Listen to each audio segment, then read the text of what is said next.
Assalamualaikum warahmatullahi wabarakatuh. Berjumpa lagi dengan saya Mas Putra di channel Jadi Cari Guru. Oke, pada video kali ini kita akan belajar tentang bilangan berpangkat. Oke, jadi di sini kita akan belajar tentang konsep dasarnya bilangan berpangkat. Insya Allah kalau benar-benar dipahami ini akan selesai paling nggak sampai 5 menit ya, karena ini materi dasar, tinggal nanti kita latihan soal aja. Oke, kalau ya bilangan berpangkat, mungkin teman-teman juga sudah familiar dengan apa itu bentuk bilangan berpangkat.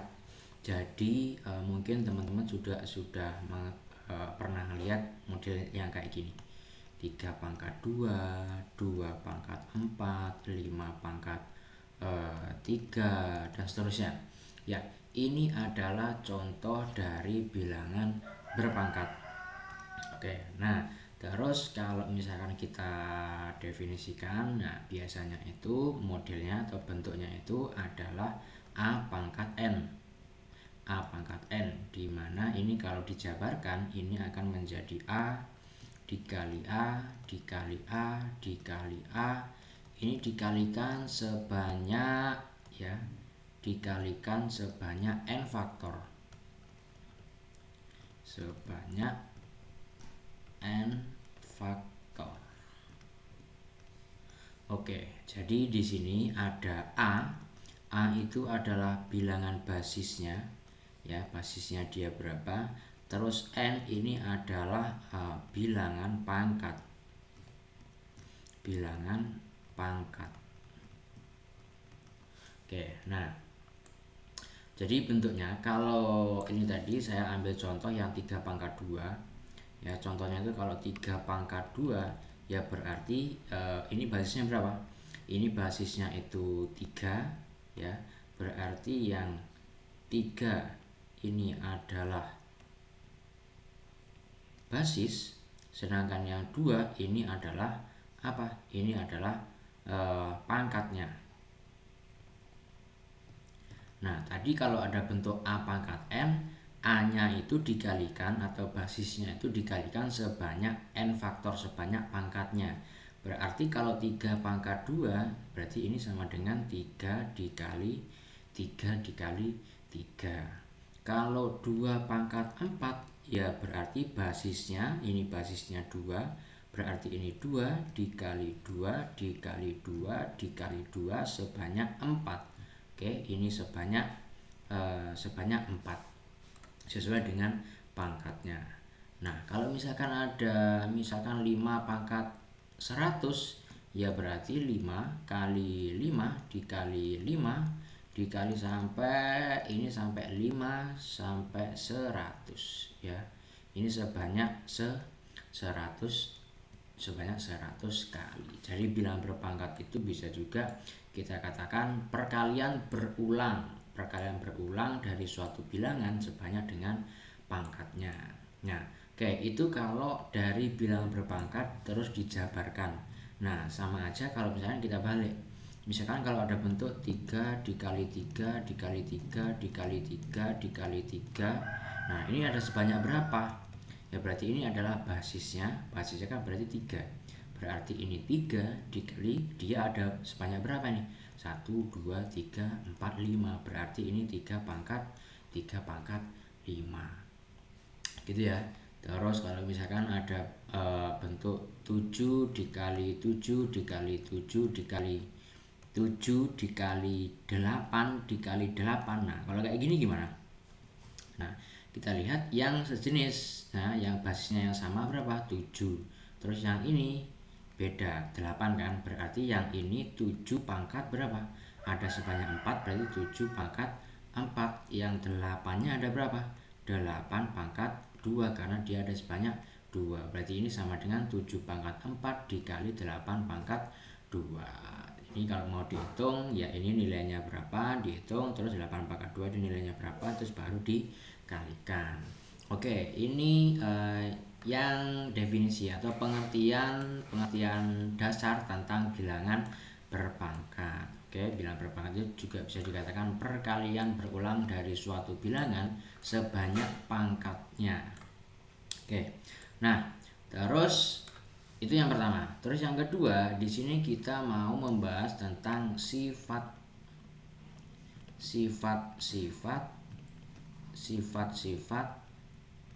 bilangan berpangkat. Nah, di sini saya akan menuliskan beberapa sifat. Nah, teman-teman harus benar-benar pahami sifat-sifat ini karena ini adalah materi yang dasar-dasar banget ya. Materi yang benar-benar dasar, bukan dasar-dasar banget, tapi benar-benar dasar dari bab bilangan berpangkat ini. Karena ini nanti bilangan berpangkat juga masih kita pelajari lagi di SMA, insya Allah SMA kelas 1 gitu. Jadi di SMP ini teman-teman harus benar-benar memahami. Jadi nanti di belakangnya pas waktu SMA, jadi teman-teman tinggal ngerekol lagi materi yang sudah pernah kita pelajari di SMP. Oke, yang pertama, sifat yang pertama itu ada ini. Kalau ada bentuk A dikali B pangkat N, ini sama aja kayak A pangkat N dikali B pangkat N. Jadi masing-masing dikalikan ya, masing-masing ini dikalikan. Contohnya, nah contoh aku buat warna orange ya. Misalkan ada bentuk X Y pangkat 2. Kalau ada bentuk X Y pangkat 2 berarti ini sama dengan X pangkat 2 dikali Y pangkat 2. Jadi masing-masing dikalikan semuanya. Oke, gitu ya. Jadi X-nya pangkat 2, Y-nya pangkat 2. Nah, terus kalau ada bentuk ini 2 AB pangkat 3 gimana? Nah, jadi tadi walaupun ini contohnya cuma ada dua variabel, sedangkan di sini ada 3. Nah, jadi ini tetap sama aja ya. Jadi semuanya masing-masing dari ini dipangkatkan. Berarti ini menjadi 2 pangkat 3, A pangkat 3, B-nya juga pangkat, B-nya pangkat 3. Oke, gitu ya, ini contohnya. Jadi masing-masing semuanya dipangkatkan. Oke, itu untuk yang pertama. Terus untuk yang kedua.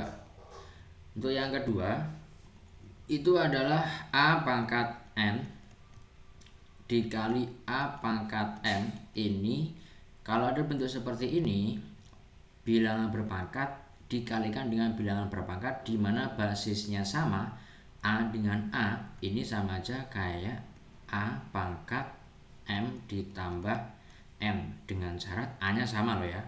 Oke, dengan syarat ini basis harus sama. Basis basisnya harus sama. Oke, terus contohnya gimana? Contohnya itu kalau ada 2 pangkat 3 dikali 2 pangkat 6. Berarti ini sama aja kayak 2 pangkat 3 ditambah 6. Jadinya berapa? Ya jadinya 2 pangkat 9 gitu. Ya, jadi ini karena basisnya sama-sama 2, ini pangkatnya bisa dijumlahkan. Nah, yang nggak bisa itu kalau ada bentuk 2 pangkat 5 dikali 3 pangkat 2. Nah, ini nggak bisa di 2 kali 3 pangkat 5 ditambah 2. Nah, ini justru salah. Ini harusnya masing-masing dihitung nilainya 2 pangkat 5 berapa, terus 3 pangkat 2 berapa, baru diketahui nilainya. Gitu ya. Jadi catatannya di sini ini harus sama. Ya, basisnya harus sama. Ini warnanya apa ya? Kuning. Ya, jangan biru. Oke, gini aja lah. Oke, terus itu sifat yang kedua. Kita lanjutkan ke sifat yang ketiga. Sifat yang ketiga kayak gimana? Sifat yang ketiga itu kalau ada bentuk A pangkat M per A pangkat N. Nah, kalau ada bentuk pecahan seperti ini. Kalau ada bentuk perperan, nah bilangnya itu perperan atau pembagian. Ini juga ini. Nanti aja.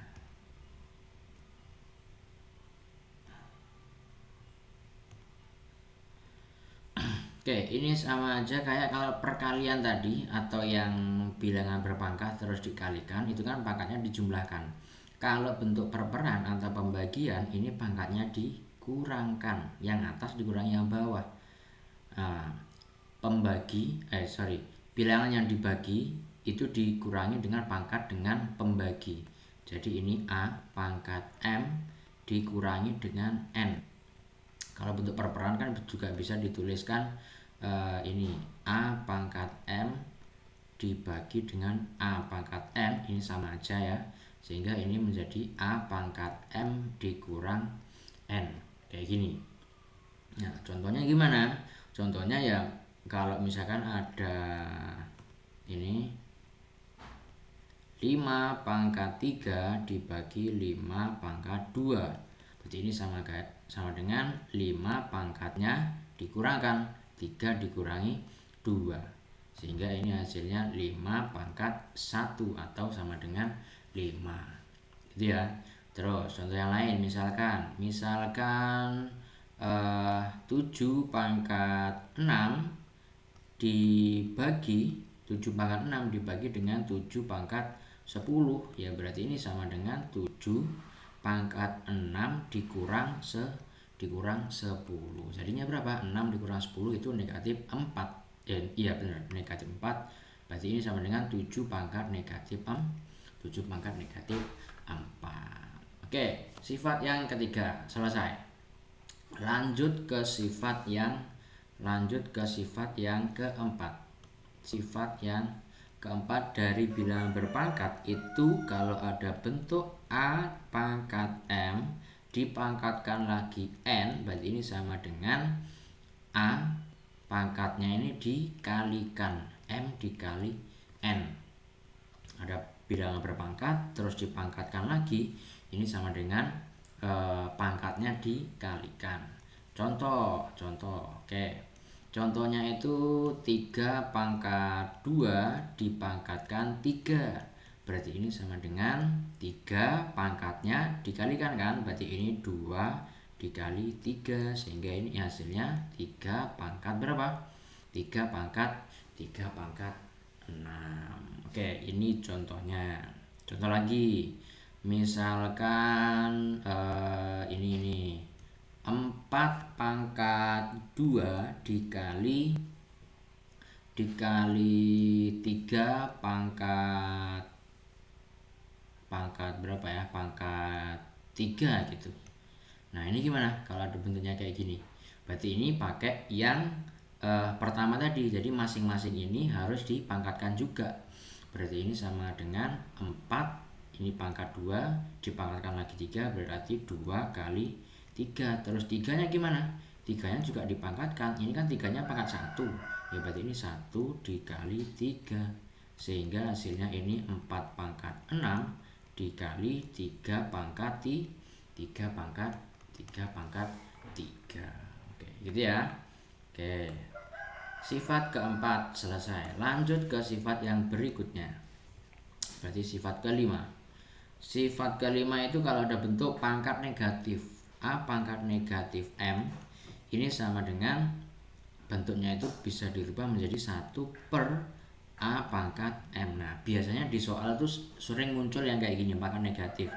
Biasanya di soal-soal itu dimintanya kalau ada bentuk pangkat negatif diminta untuk merubah ke semuanya ke pangkat positif ya. Ini jadi ini gampang banget ya. Kalau ada 3 pangkat negatif 2, berarti ini sama dengan 1 per 3 pangkat 2, ya kan. Kalau ada 5 pangkat negatif 10, ya sama dengan 1 per 5 pangkat 10 gitu. Jadi dibuat 1 per ya,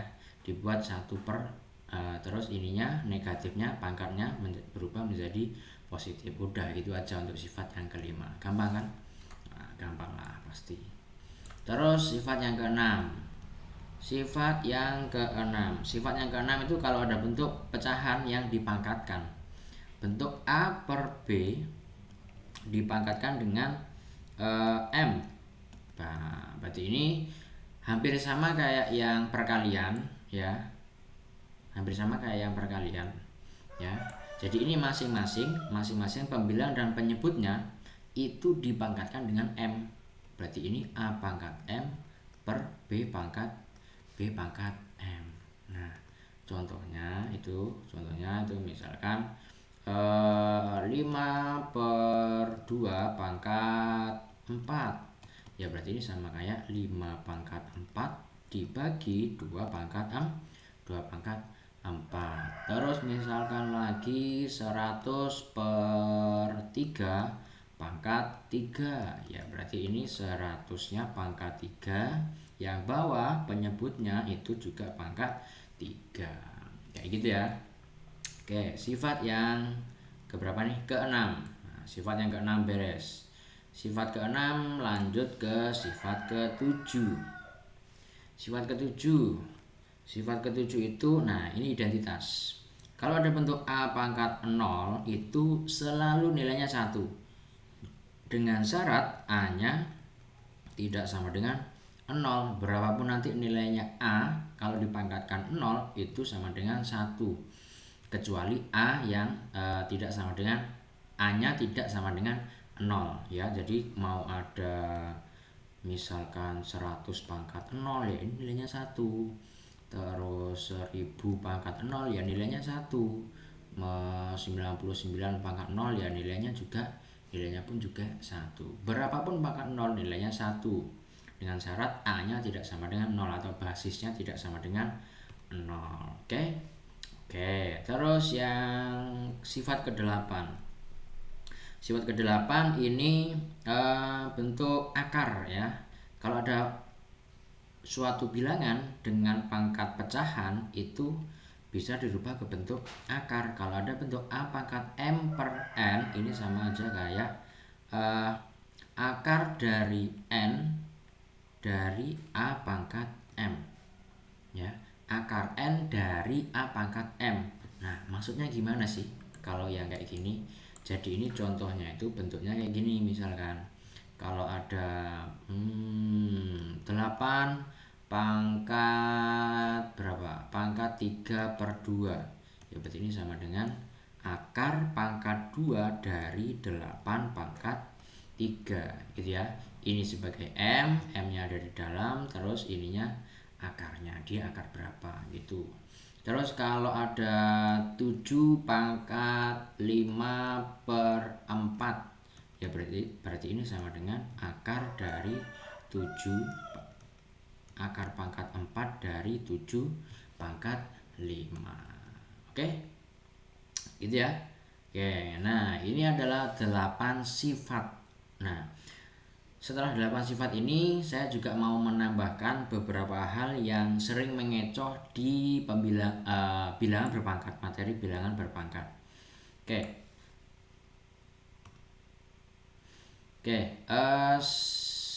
Ini saya lanjutkan ya. Jadi ini yang catatan tambahan. Jadi kalau ada bentuk negatif 3 pangkat 2, ini yang dipangkatkan 3-nya saja, negatifnya nggak ikut. Berarti ini sama kayak negatif 3 pangkat 2. Ya berarti ini sama dengan negatif 3 dikali 3. Hasilnya berapa? Ya sama dengan negatif 9. Berbeda dengan ini. Berbeda dengan negatif 3 pangkat 2. Kalau ada bentuk kayak gini ya semuanya dikalikan atau dipangkatkan. Sama aja kayak negatif 3 dikali dengan negatif 3. Hasilnya berapa? Negatif kali negatif hasilnya positif. Berarti ini positif 9. Beda kan? Nah, beda. Hati-hati, ini sering mengecoh. Nah, terus kalau ada bentuk negatif 3 dipangkatkan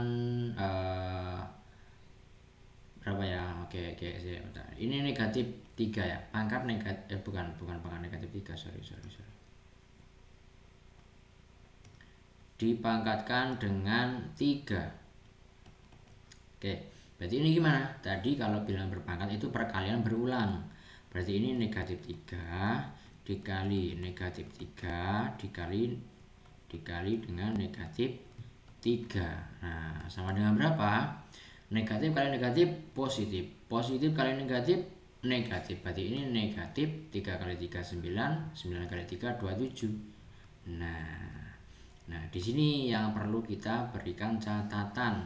Coba lihat yang ini, dan yang ini. Lihat pangkatnya. Ini pangkat genap, ini pangkat ganjil. Berarti kalau ada negatif pangkat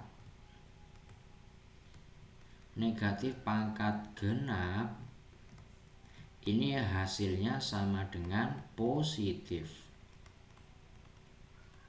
Oke, positif. Tetapi kalau ada negatif pangkat ganjil, negatif pangkat ganjil, maka ini nilainya selalu dia ya, selalu negatif. Coba ini kita kasih ini. Jadi kalau ada negatif dipangkatkan genap, kok nggak bagus ya? Oke, pakai ini aja. Jadi kalau ada negatif dipangkatkan genap, maka hasilnya positif. Kalau ada negatif yang dipangkatkan ganjil, maka ini hasilnya negatif. Oke, gitu ya. Oke, jadi ini adalah satu bab bilangan berpangkat untuk SMP kelas 9, bab pertama semester 1 udah selesai. Ini aja. Kalau teman-teman sudah memahami ini, nanti ke belakangnya pasti akan mudah. Ini akan dipakai sampai nanti SMA, sampai teman-teman mau masuk perguruan tinggi pun juga ini masih dipakai gitu ya. Kalau di SMP namanya bilangan berpangkat, kalau SMA itu babnya namanya eksponensial. Oke, sekian dulu dari saya. Semoga video ini bermanfaat. Semoga bisa membantu teman-teman selama pembelajaran matematika bab bilangan berpangkat. Oke, terima kasih sudah menonton. Jangan lupa klik tombol like, comment, share, dan subscribe. Sekian dari saya, kurang lebihnya saya mohon maaf. Wassalamualaikum warahmatullahi wabarakatuh. See you.